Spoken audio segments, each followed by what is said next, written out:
الحمدللہ رب العالمین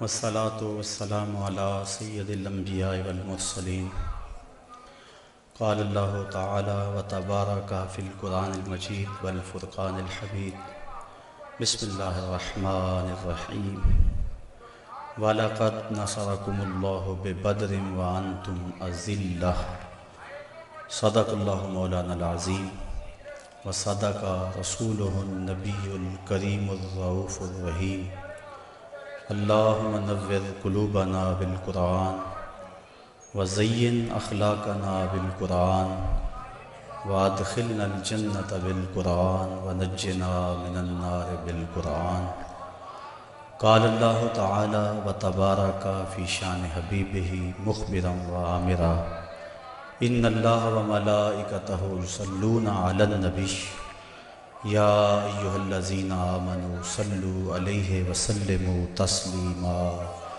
الصلاۃ والسلام علیک یا رسول اللہ وعلی آلک واصحابک یا محبوب رب العالمین۔ تمام حمد و ثنا، تعریف و توصیف اللہ جل مجدہ الکریم کی ذات پاک کے لیے جو خالق کائنات بھی ہے اور مالک شش جہات بھی۔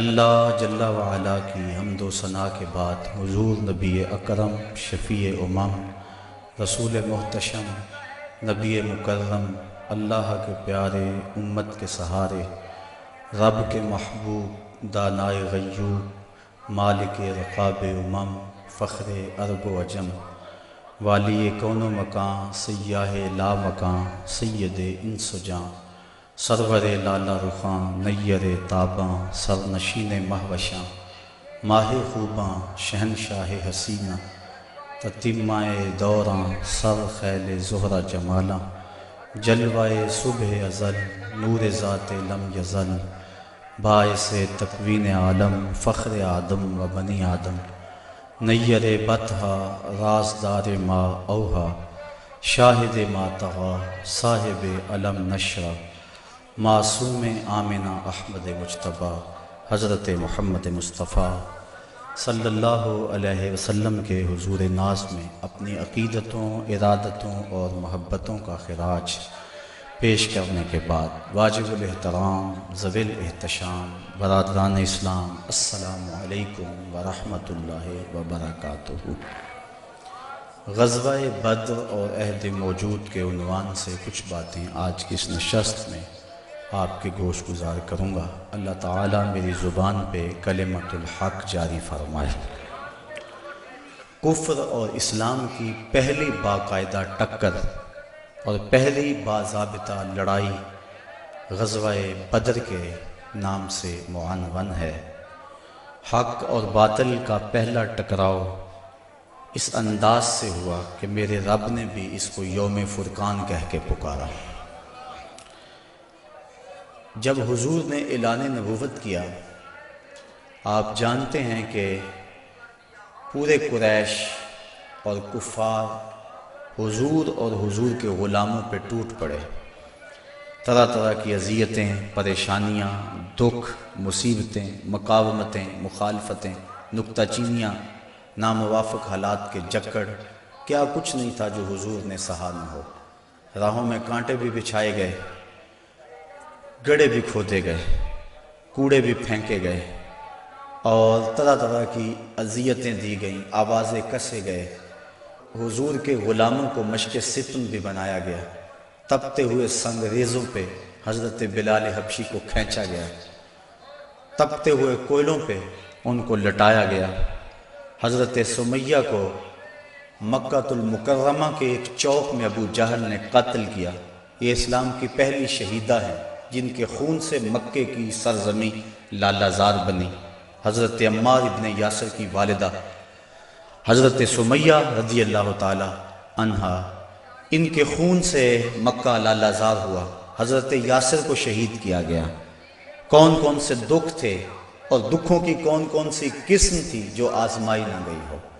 پھر حضور طائف گئے تو جو مصیبتیں، جو دکھ وہاں پہنچے وہ ایک الگ دردناک کہانی ہے۔ حضرت ام المومنین سیدہ عائشہ صدیقہ رضی اللہ تعالی عنہا فرماتی ہیں میں نے ایک دن حضور سے پوچھا، حضور احد کے دن سے سخت بھی زندگی میں کوئی دن آیا تھا؟ صحابہ کی نظر میں احد کے دن سے سخت دن کوئی نہیں گزرا ہے۔ جب حضور کے سکے چچا شہید کر دیے گئے اور ان کا مسلح بنایا گیا، اعضائے بدنیاں کاٹ لیے گئے اور ان کا ہار پرویا گیا، حضور کے سر پہ پٹی بندھی ہوئی تھی، آنکھوں میں آنسو تھے، اور بار بار پوچھتے تھے ما فعل امی، میرے چچا کی کہانی سناؤ، میرے چچا کی بات سناؤ۔ تو یہ سخت ترین دن تھا۔ تو عرض کی حضور کیا احد کے دن سے سخت دن بھی کبھی زندگی میں آیا؟ فرمایا ہاں عائشہ، جب طائف کے بازاروں میں تیری قوم نے مجھے پتھر مارے تو یہ دن احد کے دن سے بھی سخت تھا۔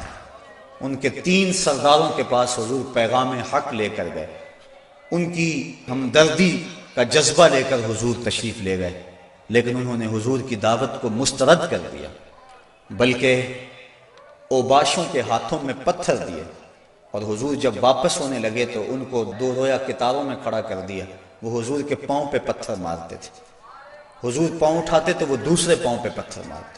شدت درد اور احساس کرب سے جب حضور بیٹھ جاتے تو ان کے 2 گنڈے آگے بڑھتے، حضور کو کندھوں سے پکڑ کر اٹھاتے اور پھر پتھر مارتے۔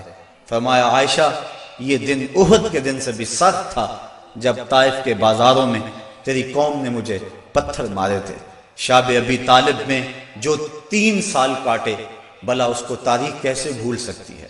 درختوں کے پتے کھا کھا کے گزر اوقات ہو رہی ہے، عورتوں کی چھاتیوں سے دودھ خشک ہو گئے۔ 3 سال سماجی بائیکاٹ کفار نے کر دیا، اور غلہ تک نہ پہنچنے دیا، وہاں پانی نہ پہنچنے دیا جاتا، اور وہ 3 سال دکھوں کی، اذیتوں کی ایک داستان ہے جو رقم ہوئی، لیکن پائے استقلال میں لرزش نہیں آنے پائی۔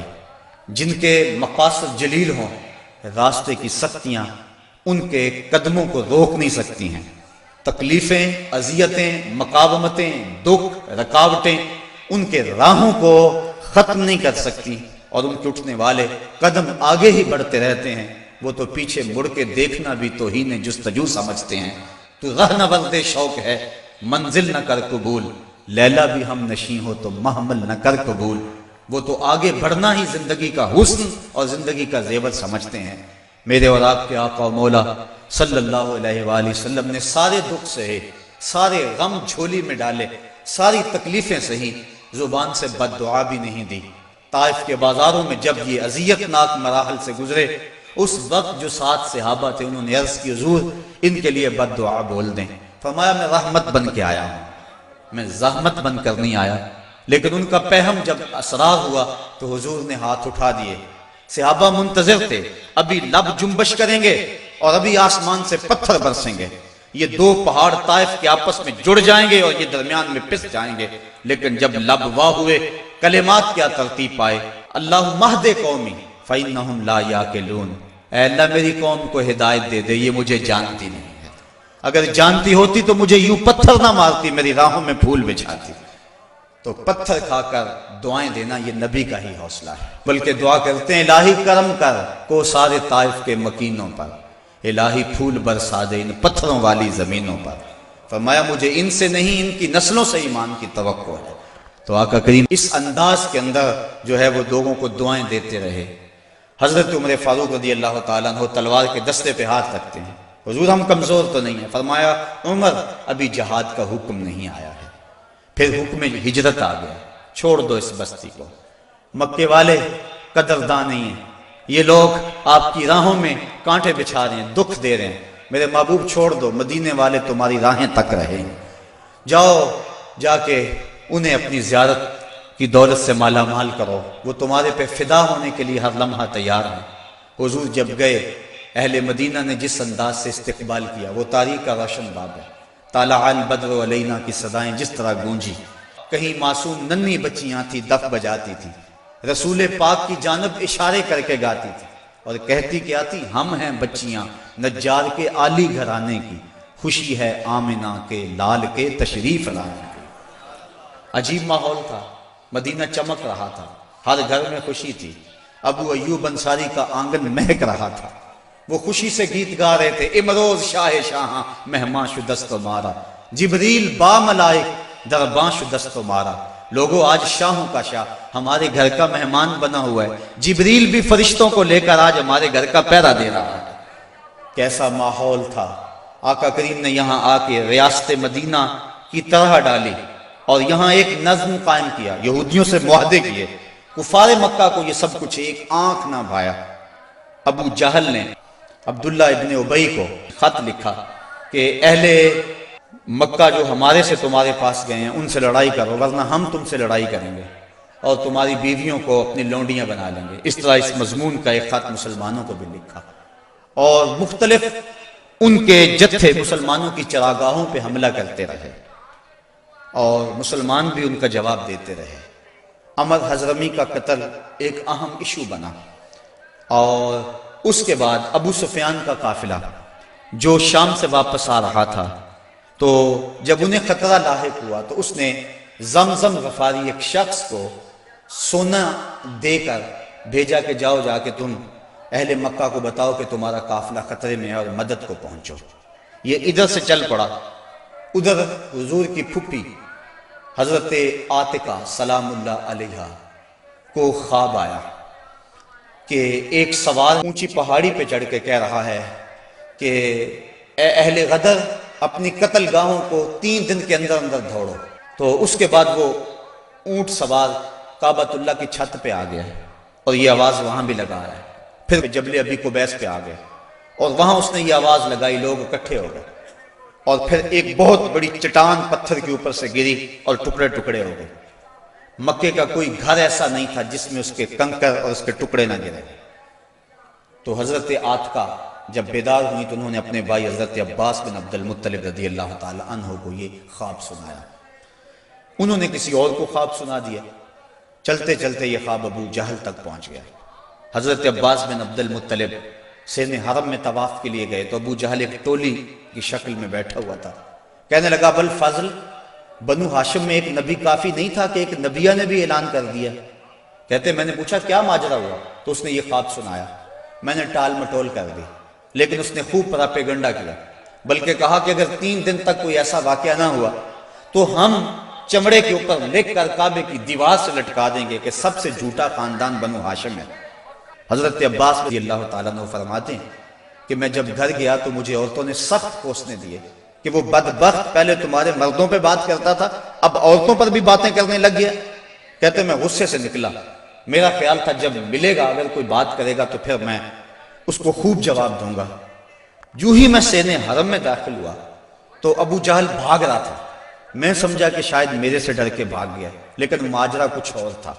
زمزم غفاری آ پہنچا تھا اور وہ ایک اونچے ٹیلے پہ کھڑا ہو گیا تھا، اس نے اپنے اونٹ کے کان کاٹ دیے تھے، ناک کاٹ دی اور اپنی قمیض پیچھے سے پھاڑ دی اور زور زور سے کہا اللتیمہ اللتیمہ اے ادرک اللتیمہ، اور تمہارا قافلہ لٹ گیا، تمہارا قافلہ لٹ گیا، الغوث الغوث، مدد کو پہنچو مدد کو پہنچو۔ کہتے ہیں بھگدڑ مچ گئی، کیونکہ اس قافلے میں پورے مکے کے لوگوں نے مال لگایا ہوا تھا، لہٰذا جلدی جلدی وہ جنگ کی تیاریاں کرنے لگے اور 3 دنوں کے اندر اندر وہ مکے سے کوچ کر گئے۔ ابھی ایک منزل پہ پہنچے تھے کہ ابو سفیان کا قاصد پہنچا کہ ہم بخیریت گزر آئے ہیں، تم واپس ہو جاؤ۔ سارے صاحب لوگوں نے مشورہ دیا، لیکن ابو جہل کہتا تھا نہ، ہم نے بدر میں جانا ہے، 3 دن تک وہاں ہم نے قیام کرنا ہے، وہاں شرابیں پئیں گے، وہاں جشن منائیں گے، پورے عرب پہ ہماری دھاک بیٹھے گی۔ اسے بڑے لوگوں نے سمجھایا لیکن وہ ماننے کو تیار نہ ہوا۔ ہر منزل پہ ہر روز کوئی نہ کوئی سردار دعوت کرتا، 9 یا 10 اونٹ ذبح کرتا اور یہ قافلہ آگے بڑھ رہا ہے۔ ادھر حضور نے صحابہ کو جمع کیا، مٹھی پر جماعت، ایک چھوٹا سا گھونسلہ جو تیار کیا تھا، ایک چھوٹی سی کائنات اور دنیا جو حضور نے تیار کی تھی۔ حضور نے فرمایا صحابہ مجھے مشورہ دو، اشیروا علی ایھا الناس، لوگوں مجھے بتاؤ کیا کیا جائے۔ حضرت عمر فاروق رضی اللہ تعالی عنہ، حضرت ابو بکر صدیق رضی اللہ تعالیٰ عنہ، انہوں نے عرض کی حضور آپ جو چاہیں ہم آپ کے ساتھ ہیں۔ حضرت مقداد نے عرض کی حضور آپ برق الغماد تک بھی جانا چاہیں تو ہم آپ کا ساتھ دیں گے۔ حضور نے فرمایا مجھے مشورہ دو۔ ابو بکر و عمر نے عرض کی اے ہادی دوران، ہمارے مال و جاں اولاد سب کچھ آپ پر قربان، غلامان محمد جان دینے سے نہیں ڈرتے، یہ سر کٹ جائے یا رہ جائے کچھ پرواہ نہیں کرتے۔ اٹھے مقداد عرض کی اے سرور عالم، نہیں ہیں قوم موسیٰ کی طرح کہہ دینے والے ہم، ہمارا فخر یہ ہے ہم غلامان محمد ہیں، ہمیں باطل سے کیا ڈر زیر دامان محمد۔ حضور علیہ السلام نے پھر فرمایا شیرو علیہ ایہا الناس، لوگو مجھے مشورہ دو۔ حضرت عمر فاروق پھر اٹھے تو حضور نے پھر کہا شیرو علیہ ایہا الناس، لوگو مجھے مشورہ دو۔ تو حضرت سعد بن معاذ اٹھے، عرض کی شاید حضور کی مراد انصار سے ہے، ادب سے عرض کی انصار ہیں ہم یا رسول اللہ، غلامان شہ ابرار ہیں ہم یا رسول اللہ، اگر ارشاد ہو بحر فنا میں کود جائیں ہم، ہلاکت خیز گرداب بلا میں کود جائیں ہم، نبی کا حکم ہو تو پھاند جائیں ہم سمندر میں، جہاں کو محو کر دیں نعرہ اللہ اکبر میں، یہ قریش مکہ تو کیا چیز ہیں دیووں سے لڑ جائیں، سنانے نیزہ بن کے سینہ باطل میں گڑ جائیں۔ حضور آپ کا حکم تو ہو۔ آقا کریم علیہ السلام خوش ہو گئے، فرمایا چلو بدر کی طرف پیش قدمی ہوئی۔ 313 افراد پر مشتمل یہ قافلہ جب مدینے سے نکلا تو عجیب حالت تھی، مختصر سامان تھا، 2 گھوڑے، 6 زرہیں، 8 شمشیریں، پلٹنے آئے تھے یہ لوگ دنیا بھر کی تقدیریں۔ مسلمان جب نکلے نا تو ان کے پاس تلواریں بھی 8 تھیں، اور وہ بھی مورخین لکھتے ہیں سلامت نہیں تھی، کسی کا دستہ ٹوٹا ہوا تھا، کسی کی نوک نہیں تھی، کوئی زہر میں بجھنے والی تھی، اور 2 گھوڑے تھے، 70 اونٹ تھے، اور 6 زریں تھیں۔ جن کے پاس تلواریں نہیں تھی انہوں نے کھجوروں کے ڈنڈے توڑ لیے۔ اللہ اکبر، کیسا منظر تھا، کیسا ماحول تھا۔ یہ لشکر ساری دنیا سے انوکھا تھا، نرالا تھا، کہ اس لشکر کا افسر کالی کملی والا تھا، عجیب رنگ تھا اس لشکر کا، چشم فلک نے کبھی ایسا منظر نہیں دیکھا ہوگا۔ فاقہ مست لوگ جن کے بدن پہ پورے کپڑے بھی نہیں ہیں، اور دنیا کی اس وقت کی بڑی طاقت سے ٹکر لینے کے لیے پورے جذبوں کی فراوانی سے جب مدینے سے باہر نکلے تو یہودی اپنی دکانوں پہ بیٹھے ہوئے تھے۔ انہیں دیکھ کر کہنے لگے مسلمانوں تمہارے پاس نہ کوئی اسلحہ، نہ کوئی نیزے، نہ کوئی بھالے، نہ کوئی خنجر، نہ تیغ و تبر، تم کس راستے پہ جا رہے ہو؟ آلات حرب و ضرب تو تمہارے پاس ہے نہیں۔ تو مسلمانوں نے حضور کی طرف اشارہ کر کے کہا نہ تیغ و تیر پر تکیہ، نہ خنجر پر، نہ بھالے پر، بھروسہ ہے تو اس سادی سی کالی کملی والے پر۔ ہمارا تو آسرا حضور کی ذات ہے، ہم تو حضور کے سہارے جا رہے ہیں، بنا کر اپنے سینوں کی سپر آیات قرآن کو، بظاہر چند تن کے روکنے نکلے تھے طوفان کو۔ یہ چند لوگ میدان کی طرف بڑھ رہے تھے، حضور علیہ السلام نے 3 اشخاص کے لیے 1 اونٹ مقرر کر دیا کہ باری باری سوار ہوں گے، اور اپنے لیے حضور نے 1 اونٹ تنہا مقرر نہیں کیا بلکہ اپنے ساتھ بھی 2 سوار مقرر کیے، حضرت ابو لبابہ اور حضرت علی المرتضیٰ رضی اللہ تعالی عنہما۔ اور خود حضرت علی المرتضیٰ اور حضرت ابو لبابہ نے عرض کی حضور ہم اپنی باریاں چھوڑتے ہیں، آپ سوار ہیں۔ فرمایا نہ تو تم میرے سے طاقتور ہو کہ تم چل سکتے ہو پیدل، میں نہیں چلتا، اور نہ مجھے ثواب سے بے نیازی ہے کہ ثواب تمہیں چاہیے مجھے نہیں چاہیے۔ فرمایا اپنی باری پہ تم سوار ہوگے، اپنی باری پہ میں سوار ہوں گا۔ محبت کے جوش میں یہ قافلہ آگے جا رہا ہے، عجیب حالت ہے، فاقہ مست ہیں، کھجور کو چوس کے روزہ رکھتے ہیں، اسی کو چوس کے افطار کر لیتے ہیں۔ راستے کے اندر ایک جگہ آئی مرج الزبیہ، وہاں ایک چرواہا بکریاں چرا رہا تھا۔ ایک صحابی نے کہا سلم علی رسول اللہ صلی اللہ علیہ وسلم، یہ حضور ہے انہیں سلام کرو۔ وہ کہنے لگا میں تو نہیں سلام کرتا، میں تو سلام تب کروں گا اگر یہ بتائیں میری اونٹنی کے پیٹ میں کیا ہے۔ حضرت سلمہ بن سلامہ 9 خیز عمر ہے، چڑھتی جوانی ہے، انہوں نے اس کے پاس جا کر کہا یہ بات تو حضور سے پوچھتا ہے، یہ تو حضور کے غلام سے پوچھ لے وہ بھی بتا دے گا۔ فرمایا نزوت علیہا وفی بطنہا من کا سخلا، حضور نے فرمایا بس کرو تم نے تو اس کو رسوا ہی کر دیا ہے۔ تو حضور آگے بڑھے۔ اب جب حضور وہاں پہنچے تو کافروں نے پہلے ہی اونچی جگہ پہ پتھریلے علاقے میں پڑاؤ ڈال لیا ہوا تھا، وہاں انہوں نے اپنے خیمے گاڑ لیے تھے، اور جس سمت حضور تھے یہ علاقہ نشیبی تھا اور ریت تھی، چلتے ہوئے پاؤں دھنستے تھے اور چلنا مشکل ہو رہا تھا، سخت گرمی، 17 رمضان۔ حضور علیہ السلام وہاں پہنچے۔ حضرت سعد نے عرض کی حضور اگر تو اللہ کا حکم ہے یہاں خیمے گاڑنے کا تو میں کچھ نہیں عرض کروں گا، لیکن اگر آپ رائے لینا چاہیں تو میرا خیال ہے ان کنوؤں کے آگے ہم اپنے خیمے نصب کر لیں تاکہ یہ کنویں ہماری پشت پہ چلے جائیں اور ان کنوؤں کو پاٹ دیں، بند کر دیں۔ تھوڑا تھوڑا پانی تھا کنووں میں اور وہ بھی بہت نیچے۔ اب جب حضور وہاں پہنچے، یہاں مورخ اسلام افی جلندری نے وادی بدر کی فریاد کو بیان کیا ہے۔ وادی بدر نے جب اپنے دامن میں اترتے ہوئے ان مقدس مہمانوں کو دیکھا تو وادی بدر نے اللہ سے فریاد کی۔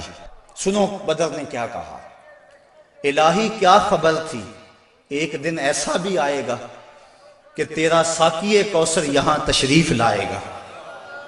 خبر کیا تھی، یہاں تیرے نمازی آ کے ٹھہریں گے، شہید آرام فرمائیں گے، غازی آ کے ٹھہریں گے۔ مالک مجھے پتا ہوتا طوفان نوح میرے اوپر سے گزرا تھا، میں کوئی پانی جمع کر رکھتی، آج ان غازیوں کو، ان مجاہدوں کو میں پانی پیش کرتی، میں شبنم کے قطرے جمع کرتی رہتی اور آج تیرے رسول کے غلاموں کو وہ پانی پیش کر دیتی۔ مجھے کیا پتا کہ میرے بھی مقدر جاگیں گے۔ تیرا ساقی کوثر یہاں جلوہ گر ہوگا، تیرے محبوب کے پیارے قدم اس خاک پہ آئے۔ الہی حکم دے سورج کو اب آتش نہ برسائے، میرے مالک سورج کو کہہ دے اب یہ تو نہ آگ برسائے، تیرے محبوب کے قدم اس دھرتی پہ آگے ہیں اور میرے دامن سے جب تیرے محبوب کے غلاموں کو ہوائے گرم آئے گی تو مجھ کو رحمت للعالمین سے شرم آئے گی۔ یا اللہ میری فریاد پوری کر لے۔ اس وادی نے فریاد کی اور دعا کرتے ہوئے وادی نے کہا برائے چند ساعت ابر باراں بھیج دے یا رب، برائے چند ساعت ابر باراں بھیج دے یا رب، بہاراں بھیج دے یا رب، بہاراں بھیج دے یا رب۔ وادی نے یہ دعا کی، دعا صحرا نے مانگی دامن امید پھیلا کر، یکا یک ابر باراں آسماں پر چھا گیا آ کر، مدینے کی بلندی سے جو رحمت کی گھٹا اٹھی تو استقبال کو فردوس کی ٹھنڈی ہوا اٹھی۔ عجیب منظر بن گیا، اچانک بارش برسنا شروع ہو گئی اور یہ نشیبی علاقے کے اندر جو ریت تھی وہ جم گئی اور حوض پانی سے بھر گیا، اوپر کیچڑ ہو گیا، وہ چلتے ہیں تو ان کے پاؤں پھسلتے ہیں اور یہاں پاؤں جمنے لگے۔ یہ اللہ کی پہلی مدد تھی جو بدر میں مسلمانوں کو پہنچی۔ رات ہوئی، کفار نے عیش و نشاط کی بزم سجائی، لونڈیاں ساتھ آئی تھیں اور گانے والی عورتیں ساتھ تھی جو گا گا کے ان کو داد عیش دیتی تھی، شرابوں کے جام لنڈائے جانے لگے۔ ادھر فاقہ مستوں کی یہ مٹھی بھر جماعت، حضور کے لیے مسجد عریش بنائی گئی، ایک چھپر تیار کیا گیا۔ حضرت ابو بکر صدیق رضی اللہ تعالیٰ عنہ حضور کے پیرے کے لیے کھڑے ہو گئے۔ فرماتے ہیں ساری رات حضور نے سجدوں میں، قیام میں اور رکوع میں گزار دی۔ ساری رات اللہ کی بارگاہ میں روتے رہے اور اللہ کی بارگاہ میں عرض کرتے رہے اللہم ھذا قریش اقبلت بخیلائہا وفخرہا تحادک وتکذب رسولک اللہم فنصرک الذی وعدتنی۔ اے اللہ یہ قریش بڑے فخر سے آئے ہیں، تجھے بھی جھٹلاتے ہیں، تیرے رسول کی بھی تکذیب کرتے ہیں، میرے مالک جو میرے سے وعدہ کیا ہے وہ وعدہ پورا کر دے۔ حضرت ابو بکر صدیق رضی اللہ تعالیٰ عنہ فرماتے ہیں حضور کی چادر انور سر سے سرک کے کندھوں پہ آ جاتی اور کندھوں سے سرک کے حضور کی کمر پہ آ جاتی اور میں حضور کی چادر دوبارہ سر پہ دیتا اور عرض کرتا بس کرو یا رسول اللہ، بس کرو، اللہ کی مدد آ جائے گی، بس کرو۔ لیکن حضور بار بار کہتے یا حیو یا قیوم، یا حیو یا قیوم۔ ساری رات حضور نے دعاؤں میں گزار دی۔ جب سحری کا وقت ہوا، نماز ہوئی، حضور نے لوگوں کو کہا لوگوں صفیں سیدھی کر لو۔ حضور نے ہاتھ میں چھڑی یا کوئی تیر پکڑا ہوا ہے اور لوگوں کو کہا کہ صفیں سیدھی کرو۔ حضرت سواد رضی اللہ تعالی عنہ ایک صحابی تھے، وہ سب سے تھوڑا سا آگے بڑھ گئے۔ حضور نے وہ چھڑی سے ان کے پیٹ میں ٹھوکر دی کہ استوے یا سواد، سواد سیدھے ہو جاؤ۔ تو حضرت سواد سیدھے ہو گئے، ساتھ ہی عرض کرنے لگے حضور مجھے اس کی بڑی تکلیف ہوئی ہے، درد ہوا ہے، میں آپ سے بدلہ چاہتا ہوں، قصاص مانگتا ہوں۔ سارے صحابہ ان کے کان کھڑے ہو گئے، اس حالت میں یہ کیا کہہ رہا ہے؟ حضور نے فرمایا اچھا بدلہ لے لے۔ عرض کی حضور جب آپ نے مجھے چھڑی ماری تھی تو میرا پیٹ برہنہ تھا، حضور نے زرہ کے بند کھول دیے اور پیٹ ننگا کر دیا۔ حضرت سواد نے جب حضور کے چمکتے ہوئے بطن کو دیکھا فَقَبَّلَ بَطَنَهُ، تو چمٹ گئے اور حضور کے پیٹ کو چومنے لگے۔ حضور نے فرمایا سواد تجھے اس چیز پہ کس نے ابھارا؟ عرض کی حضور منظر آپ کے سامنے ہے، میں اس لیے یہ کام کیا ہے کہ آخری وقت میرا بطن آپ کے بطن سے چھو جائے۔ اللہ کے محبوب علیہ السلام نے صفوں کو سیدھا فرمایا اور پھر جا کے حضور نے سجدے میں سر رکھ دیا، اور پھر حضور نے ایک ایسی دعا مانگی، آج تک ایسی دعا کسی نے نہیں مانگی ہوگی، بڑی ناز والی دعا، بڑی انداز والی دعا، ایسی دعا آج تک نہ کسی نے مانگی اور نہ کوئی مانگ سکتا ہے۔ حضور نے پیشانی سجدے میں رکھ دی، آنکھوں میں آنسو ہیں، یہ فاقہ مست لوگ کتاروں میں کھڑے ہیں، ادھر کفار شرابوں کے نشوں میں دھت للکار رہے ہیں، حل میں مبارزن، آؤ ہمارے مقابلے میں۔ حضور علیہ السلام صحابہ کو صفوں میں کھڑا کر کے آپ پیشانی کو مسجد عریش کی ریت پہ رکھ دیا اور آنکھوں میں آنسو ہیں، اور حضور نے جو دعا کی لفظ سنی، کہا یا رب ان تہلک ہذہ العصابہ لن تعبد فی الارض ابدا، میرے مالک میں نہیں کہتا ان کو بچا لے، لیکن دیکھ اس دھرتی پہ تیرا نام لینے والے یہی 313 ہیں، میرے مالک اگر یہ نہ رہے تو قیامت تک تجھے بھی رب کوئی نہیں کہے گا، بس یہی 313 ہیں، یہی تیرے نام لیوا ہیں، اگر اغیار نے ان کو جہاں سے محو کر ڈالا قیامت تک نہیں پھر کوئی تجھ کو پوجنے والا، الہی عہد لیلۃ المعراج پورا کر، محمد سے جو وعدہ ہو چکا ہے آج پورا کر۔ اللہم ان تہلک ہذہ العصابہ لن تعبد فی الارض ابدا، اے اللہ اگر یہ نہ رہے تو قیامت تک تجھے بھی رب کوئی نہیں کہے گا۔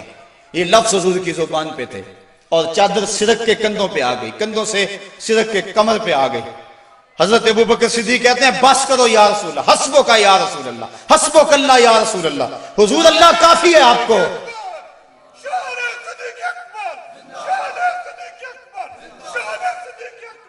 تو کہا حضور بس کرو بس کرو، اللہ کی مدد آ گئی، لیکن حضور کی آنکھوں میں مسلسل آنسو ہیں، اور کہتے ہیں مالک یہی مٹھی بھر میری زندگی کی کمائی ہے، یہی 313 ہے تیرے نام لیوا روئے زمین پہ، اگر یہ نہ رہے تو قیامت تک تجھے بھی کوئی رب نہیں کہے گا۔ پھر کیا ہوا؟ اچانک حضور نے سر اٹھایا، حضرت ابوبکر صدیق فرماتے ہیں میں دیکھ رہا تھا، حضور نے فرمایا ابشر یا ابا بکر اتاک نصر اللہ ھذا جبریل آخذ بعنان فرسہ، ابو بکر بشارت ہو، مبارک ہو، وہ دیکھو اللہ کی مدد آ گئی ہے، وہ دیکھو جبریل گھوڑے پہ سوار ہیں اور گھوڑے کی لگام کو تھامے ہوئے ہیں، اور گھوڑے کے پاؤں کے اوپر گرد جمی ہوئی ہے، وہ دیکھو اللہ کی مدد آ گئی۔ اللہ اکبر۔ حضور علیہ السلام یا حیو یا قیوم کا وظیفہ پڑھ رہے ہیں، ادھر کافروں نے کہا حل میں مبارزن، حضور نے 3 انصاری جوان بھیجے، حضرت حارث، حضرت معاذ اور حضرت معوذ۔ قریش نے پوچھا کون؟ کہا ہم رہت من الانصار، انصار میں سے ہم کچھ لوگ ہیں۔ کہا جاؤ چلے جاؤ، ہمارا تمہارے سے کوئی مقابلہ نہیں، ہمارے جوڑ کے لوگ بھیجو، ہم اپنے جوڑ کے لوگوں سے لڑا کرتے ہیں۔ انہوں نے آ کر حضور سے عرض کی حضور یہ بڑے متکبر ہیں، کہتے ہیں تم ہمارے جوڑ کے نہیں ہو۔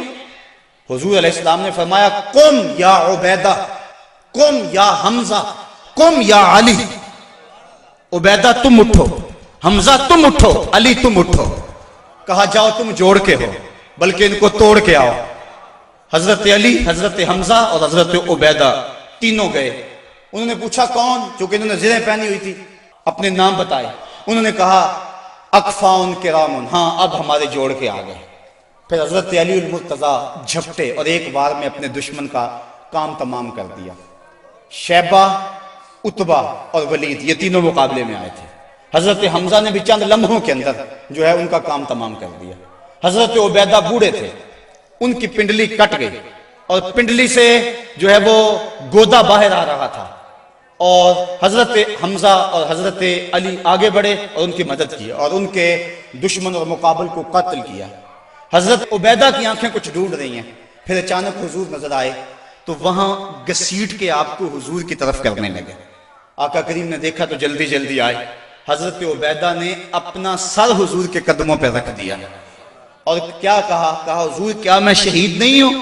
تو حضور نے فرمایا اشہدو انکا شہید، میں گواہی دیتا ہوں تم پکے شہید ہو۔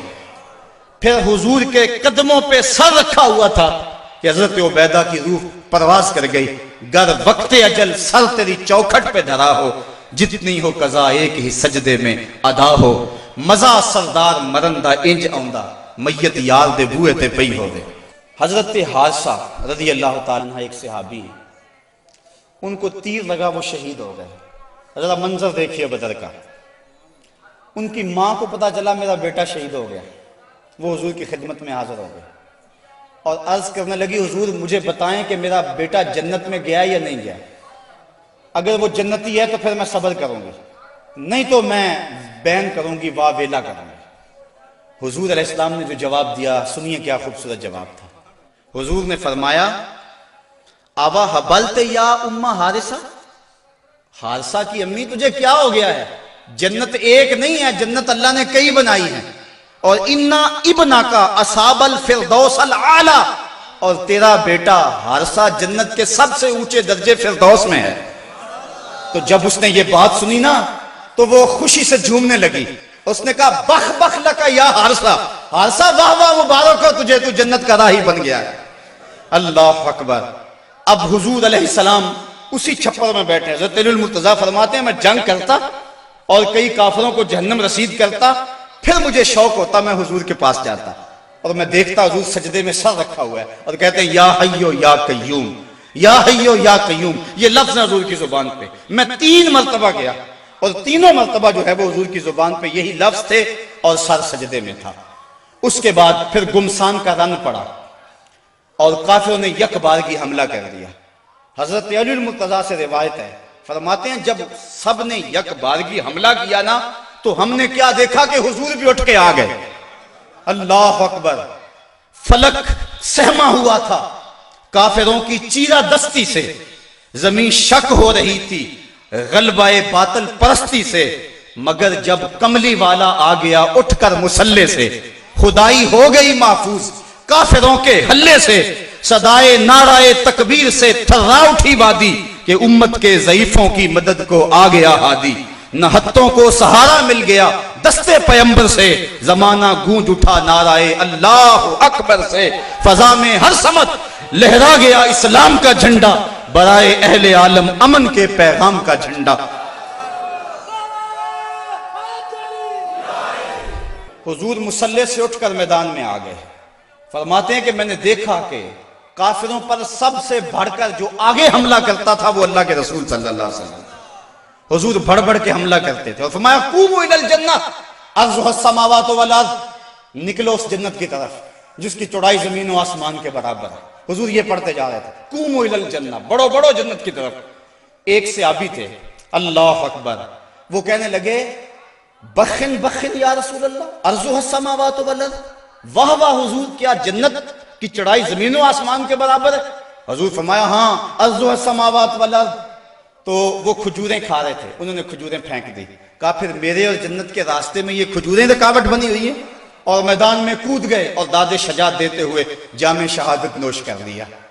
پھر ابو جہل نے سوچا کہ یہ تو پانسا پلٹ گیا، تو اس نے کہا آواز دو لنا عزا ولا عزا لکم، ہمارے پاس عزا ہے تمہارے پاس عزا کوئی نہیں۔ تو حضور نے فرمایا تم بھی اونچی جگہ پہ چڑھ جاؤ، اپنے غلاموں کو فرمایا، اور جب وہ کہتے ہیں لنا عزا ولا عزا لکم، اور تم جواب کے اندر کہو اللہ مولانا ولا مولا لکم، اللہ ہمارا مولا ہے تمہارا مولا ہی کوئی نہیں ہے۔ فرمایا یہ آواز دو، اب یہ آواز دی جا رہی، کیسا منظر ہے بدر کا، اللہ اکبر، حق اور باطل ٹکرا رہے ہیں۔ اللہ نے بھی اس دن کو یوم فرقان کہہ کے پکارا، حق اور باطل ٹکرا رہے ہیں۔ حضرت عبد الرحمن بن عوف رضی اللہ تعالیٰ عنہ فرماتے ہیں، عشرہ مبشرہ میں سے فرماتے ہیں میں کھڑا تھا کہ 2 لڑکے آ گئے، 9 عمر، کہنے لگے چچا ابو جہل کو جانتے ہیں؟ میں نے کہا بیٹا تم نے کیا کرنا ہے؟ کہنے لگے ہم نے قسم کھائی ہے یا مر جائیں گے یا ماریں گے، کیونکہ سنا ہے وہ حضور کو گالیاں دیتا ہے۔ میں نے کہا اس کے گرد تو بہت بڑا دستہ ہے ایک فوج کا۔ وہ کہنے لگے یہ دستہ اسرائیل کا راستہ نہیں روک سکتا۔ کہتے میں نے اشارہ کیا وہ ابو جہل ہے۔ کہتے ابھی میری انگلی اٹھی تھی، میں نے دیکھا شہبازوں کی طرح جھپٹ کے وہ ابو جہل کے اوپر ٹوٹ پڑے۔ لڑتے لڑتے ایک کا بازو کٹ گیا، لیکن اس کا چمڑا جو تھا وہ اڑا رہا، جس کی وجہ سے لڑتے لڑتے رکاوٹ ہوتی تھی۔ اس نے اپنے ہاتھ کو پاؤں تلے رکھ کے توڑ کے پھینک دیا۔ جو جہاد کے راستے کے اندر رکاوٹ بنتا ہے وہ اپنا بازو بھی ہو تو اس کو ہٹا دیں گے راستے سے۔ ابو جہل کی ٹانگیں کاٹی اور پھر دوڑے دوڑے حضور کے پاس آئے۔ ننھی ننھی تلواریں، چھوٹے چھوٹے بچے، معاذ اور محوذ افرا کے بیٹے، یہ دونوں حضور کے پاس آئے اور کہنے لگے حضور، ایک نے کہا حضور ہم نے ابو جہل کو قتل کیا ہے، دوسرا کہنے لگا نہیں نہیں حضور میں نے قتل کیا ہے۔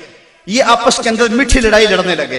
حضور فرمانے لگے تم نے تلواروں کو دھویا تو نہیں ابھی؟ کہا نہیں حضور۔ فرمایا لاؤ اپنی تلواریں۔ تو جب تلواریں لائی گئی تو دونوں کو خون لگا ہوا تھا۔ حضور نے فرمایا کلاکما قتلہ، تم دونوں نے مل کر اسے قتل کیا۔ تو یہ غزوہ جاری تھا اور کافر کٹ کٹ کے گر رہے تھے اور اللہ تعالیٰ نے اسلام کو فتح دی۔ 70 کافر مارے گئے، 70 کافر موقع پہ قتل ہو گئے، 70 افراد کو گرفتار کر لیا گیا، باقی دم دبا کے بھاگ گئے۔ اور سخت سراسیمگی کا عالم، نعرے تکبیر کے لگ رہے ہیں، صحابہ حضور کو دیکھتے ہیں اور میدان جنگ کے اندر کود پڑتے ہیں۔ آواز آتی ہے اقدم ہیزوم، ہیزوم آگے بڑھو۔ صحابہ نے عرض کی حضور یہ ہیزوم کون ہے؟ اور آواز دینے والا بھی نظر نہیں آتا۔ فرمایا یہ جبریل کی آواز ہے، اور ہیزوم جبریل کے گھوڑے کا نام ہے۔ وہ اپنے گھوڑے کو کہتا ہے تو بھی آگے ہو جا۔ شانہ بشانہ مسلمانوں کے جبریل بھی لڑ رہا تھا، وہ بھی جہاد میں تھا۔ اللہ اکبر۔ اللہ نے اسلام کی فتح کی، اسلام کو کامیابی دی۔ اللہ کے محبوب علیہ السلام نے اللہ کا شکر ادا کیا اور لڑتے لڑتے کئی مناظر آئے۔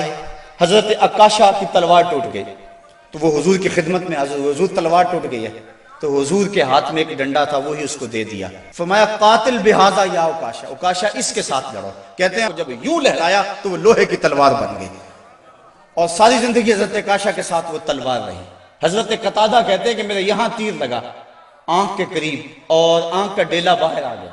میں حضور کی خدمت میں حاضر ہوا، حضور نے اپنا لعاب لگایا اور جہاں وہ ڈیلا تھا وہیں رکھ دیا۔ وَقَانَ لَا يَدْرِي أَيُّ عَيْنَيْهِ أُصِيبَتْ، حضرت قتادہ کو پتہ نہیں چلتا تھا کہ آنکھ خراب کون سی ہوئی تھی، یعنی دونوں کی روشنی ایک جیسی تھی اور کوئی نشان بھی باقی نہیں رہا تھا۔ یہ حضور کے لعاب کی برکتیں تھیں۔ اللہ نے اسلام کو فتح دے دی۔ حضور علیہ السلام 3 دن وہاں قیام فرمایا۔ قیام فرمانے کے بعد حضور وہاں چلے، راستے میں ایک جگہ پہ حضور نے پڑاؤ کیا تو جبریل آ گئے اور جبریل نے کہا رضیتا یا رسول اللہ، حضور آپ راضی ہوئے ہیں کہ نہیں ہوئے ہیں؟ حضور نے فرمایا میں راضی ہو گیا ہوں۔ کہا مجھے اللہ نے کہا ہے کہ میرے محبوب سے پوچھ کر آنا ہے، اگر اجازت دے تو آنا ہے، تو میں اجازت چاہتا ہوں۔ حضور فرمایا چلے جاؤ۔ حضور نے حضرت عبداللہ بن رواحہ اور حضرت زید بن حارثہ رضی اللہ تعالی عنہما کو کہا تم ذرا آگے چلے جاؤ اور اہل مدینہ کو خبر دو کہ اللہ نے اسلام کی فتح عطا فرمائی۔ یہ آگے آگے چلے گئے، حضرت عبداللہ ابن رواحہ اور حضرت زید بن حارثہ، اور جا کے لوگوں کو کہا لوگوں مجدہ باد، مبارک ہو، ابو جہل قتل ہو گیا، امیہ قتل ہو گیا، ولید قتل ہو گیا، عتبہ قتل ہو گیا، شیبہ قتل ہو گیا، ابو البختری قتل کر دیا گیا، ان کے بڑے بڑے سردار قتل کر دیے گئے۔ اللہ نے اسلام کو فتح دے دی۔ 70 ان کے قتل ہوئے اور 14 مسلمانوں کے شہید ہوئے، 13 موقع پہ اور 1 راستے میں۔ اب منافق تو کہہ رہے تھے اتنی بڑی قوم سے ٹکرانا یہ ان کے بس کی بات ہی نہیں ہے، ان کے پاس تو کھجوروں کے ڈنڈے تھے، تلواریں بھی کن تھی، یہ کیسے لڑے ہوں گے؟ وہ کہنے لگے غلط کہتے ہو، غلط کہتے ہو، تمہاری عقل کو کچھ ہو گیا ہوا ہے۔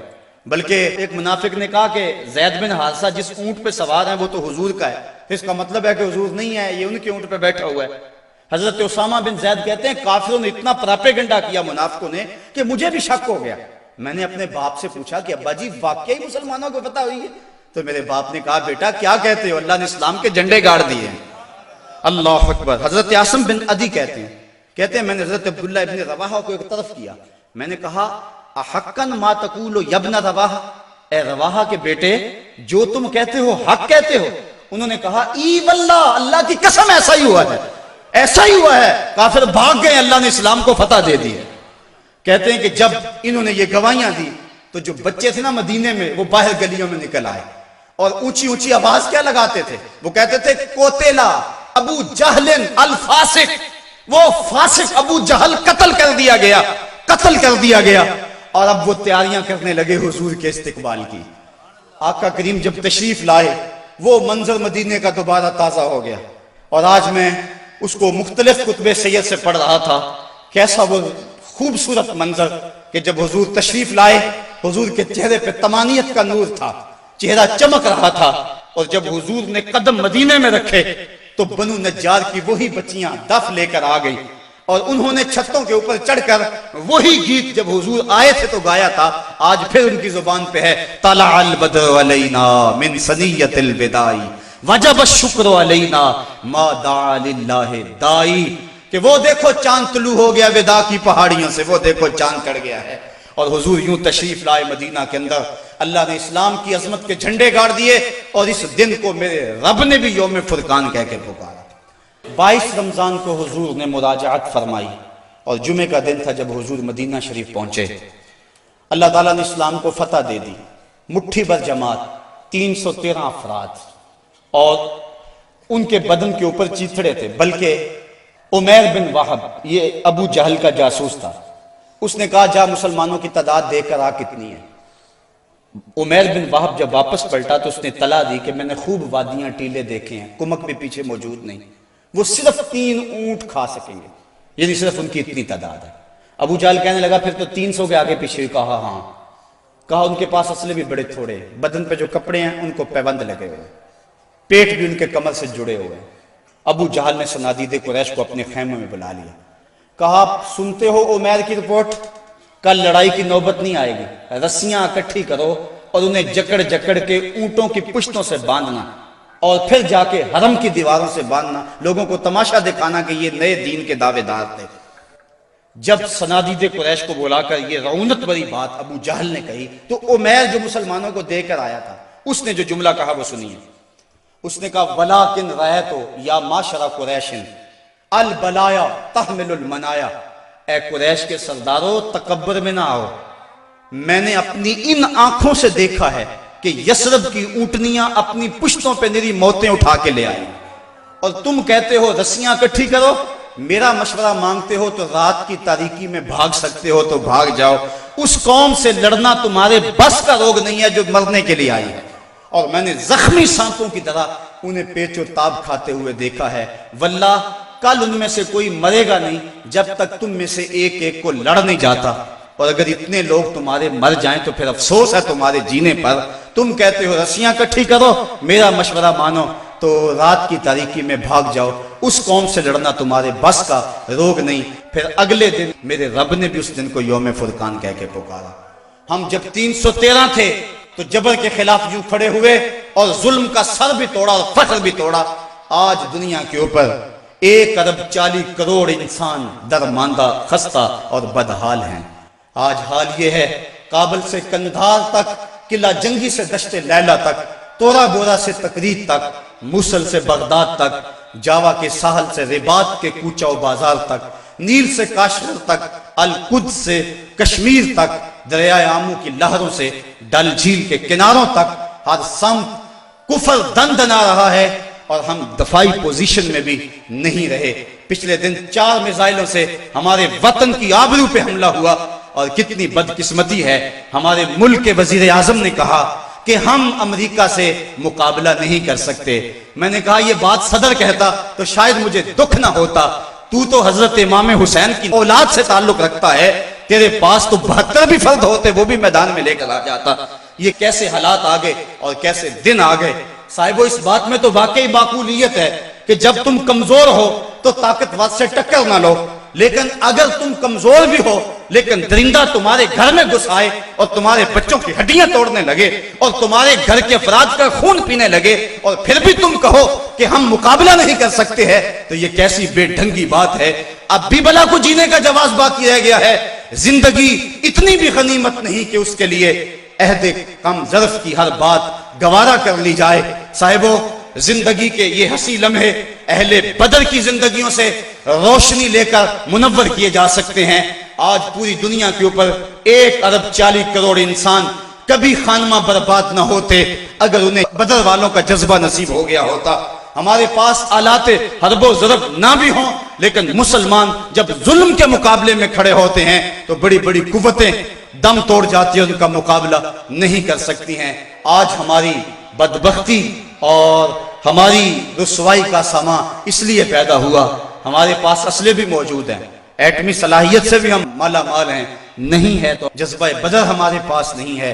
فضائے بدر پیدا کر، فرشتے تیری نصرت کو اتر سکتے ہیں گردوں سے قطار اندر، کتار اب بھی